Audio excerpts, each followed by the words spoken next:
प्रदेश का चुनावी समर अब पूरे शबाब पर है। लगातार राजनीतिक दल अपनी अपनी जीत को लेकर के रैलियां कर रहे हैं। आज प्रथम चरण का मतदान भी शुरू हो गया है। हमारे साथ समाजवादी पार्टी के वरिष्ठ नेता MLC राजपाल कश्यप जी हैं। चलिए उनसे जाते हैं कि इस बार समाजवादी पार्टी के जीत के समीकरण क्या रहने वाले। राजपाल जी, आपका स्वराग्नि न्यूज़ में हार्दिक स्वागत है। धन्यवाद। समाजवादी पार्टी की जीत जो है आप तय मान के चल रहे हैं। तमाम सोशल मीडिया से लेकर के तमाम प्लेटफॉर्मों पर भी आप दिखाई पड़ते हैं। क्या इस बार आप जीत के समीकरण को किस तरीके से देखते हैं? क्या समीकरण लेंगे जिनके आधार पर आप अपनी जीत को दम भर रहे हैं? इस लोकतंत्र में जनता जिताती है और हराने का काम करती है। जनता ने ही बीजेपी को बनाने का काम किया था और बीजेपी को बड़ी उम्मीद से बनाया था, लेकिन बीजेपी ने उनकी उम्मीदों पे पानी फेरने का काम किया है। ना महंगाई कम कर पाए, ना बेरोजगारी ख़त्म कर पाए, ना किसानों की आय दुगनी कर पाए। तो सभी वर्ग परेशान है, व्यापारी से लेकर सभी वर्ग परेशान है और सबके साथ में अन्याय करने का काम किया। और सारे वर्ग अभी एकजुट होकर माननीय अखिलेश यादव और गठबंधन के साथ खड़े हैं।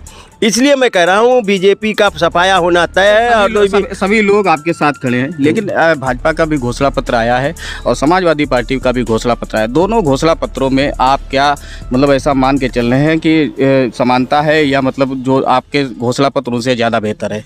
समाजवादी पार्टी का घोषणा पत्र लागू होता है, उनका घोषणा पत्र डस्टबिन में चला जाता है। जुमला पत्र है, झूठ पत्र है उनके। एक बताइए, पिछला ही कहाँ पूरा किए?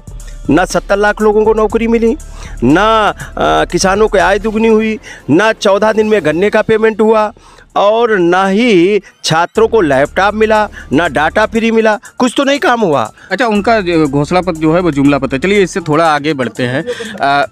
आप कश्यप समाज से आते हैं। समाजवादी पार्टी जो है कश्यप समाज के निषाद आरक्षण को लेकर भी जो है आप लगातार सदन में भी आवाज़ उठाते रहे। कश्यप समाज और निषादों की पर्याप्त संख्या लगभग हर विधानसभा में है। हरदोई की 8 सीटों पर भी बहुत महत्वपूर्ण है।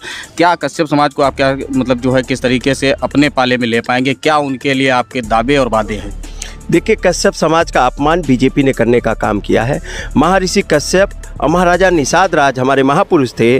उनके नाम पे अवकाश माननीय अखिलेश यादव जी ने उनके सम्मान में किया था, उनको याद करने के लिए किया था। लेकिन बीजेपी ने हमारे को अपमानित किया। हमारे जो अवकाश होता था महापुरुषों के नाम पर, उसको कैंसिल करने का काम किया। मछुआ आवास मिलता था 3,05,000 का हमारे समाज को, उसको भी कैंसिल करने का काम किया।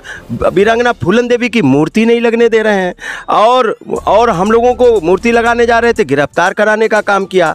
वीरांगना फूलन देवी का हत्या भी बीजेपी के शासनकाल में हुई थी, केंद्र और राज्य में थी और बीजेपी के शासनकाल में ही हत्यारा जेल के बाहर आ गया और बीजेपी का प्रचार कर रहा है। अच्छा, आप कश्यप समाज को अपने साथ लेने के लिए तो प्रयास कर रहे हैं।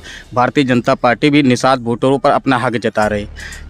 हरदोई जनपद के साथ साथ यूपी में भी जो है संजय निषाद को निषादों के मसीहा के तौर पर भाजपा प्रोजेक्ट कर रही है। हरदोई जिले में भी उनके कुछ प्रोग्राम लगाए गए हैं। सबाजपुर और बालामऊ में जो है संजय निषाद अब आने वाले हैं। क्या वाकई में उनके आने से हरदोई के निषाद वोटरों पर इसका कोई प्रभाव पड़ेगा? कोई फर्क नहीं पड़ेगा। आपने नहीं देखा क्या, जब गृह मंत्री आए लखनऊ में और संजय निषाद ने निषादों को बुलाया था बरगला के, निषादों ने उनकी मीटिंग में ही कुर्सियां तोड़ने का काम किया और भारी संख्या में निषाद पार्टी के लोग समाजवादी पार्टी में शामिल हो गए। अब उनको कहाँ, वो निषाद पार्टी केवल पार्टी रह गई है। वो तो समाज को ठगने का काम किया, समाज को ले जाके बेइज्जत कराने का काम किया बीजेपी में। कहा आरक्षण दिलवाएंगे, आरक्षण तो मिला नहीं। वो कोई नहीं अब इनके झांसे में आने वाला। भाजपा निषाद समाज को ठगने का काम करे।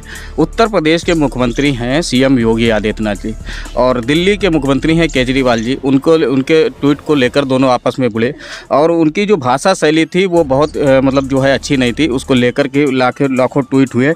तो क्या लगता है एक CM की भाषा जो जिस तरीके से आज प्रयोग की जा रही है, इस पर आपका क्या कहना है? CM की भाषा, उत्तर प्रदेश जैसे बड़े राज्य की CM की भाषा ऐसी नहीं हो सकती, जो देश में एक आइकॉन होता है। लेकिन इन्होंने मुख्यमंत्री पद को भी बदनाम करने का काम किया, कुर्सी को बदनाम करने का काम किया।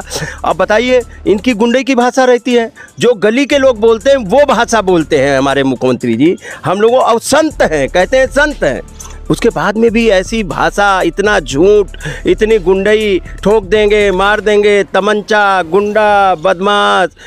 बुलडोजर, इसके अलावा कुछ भाषा ही नहीं है। अरे विकास के लिए मुख्यमंत्री बनता है, कानून व्यवस्था ठीक करने के लिए मुख्यमंत्री बनता है। ये तो प्रथम चरण का आज मतदान हुआ है। एक दिव्यांग है, उन्होंने मतलब ये आरोप लगाया है चुनाव की निष्पक्षता पर। उनका कहना था कि वो समाजवादी पार्टी को वोट देने जा रहे थे, अधिकारियों ने उनके बटन दबाने से पहले ही कमल के निशान को दबा दिया। तो क्या लगता है वाकई में चुनाव की निष्पक्षता को लेकर आप क्या कहना चाहेंगे? निश्चित तौर पे ये विकलांगों के लिए अब ये तो निष्पक्षता पे सवाल उठ ही गया।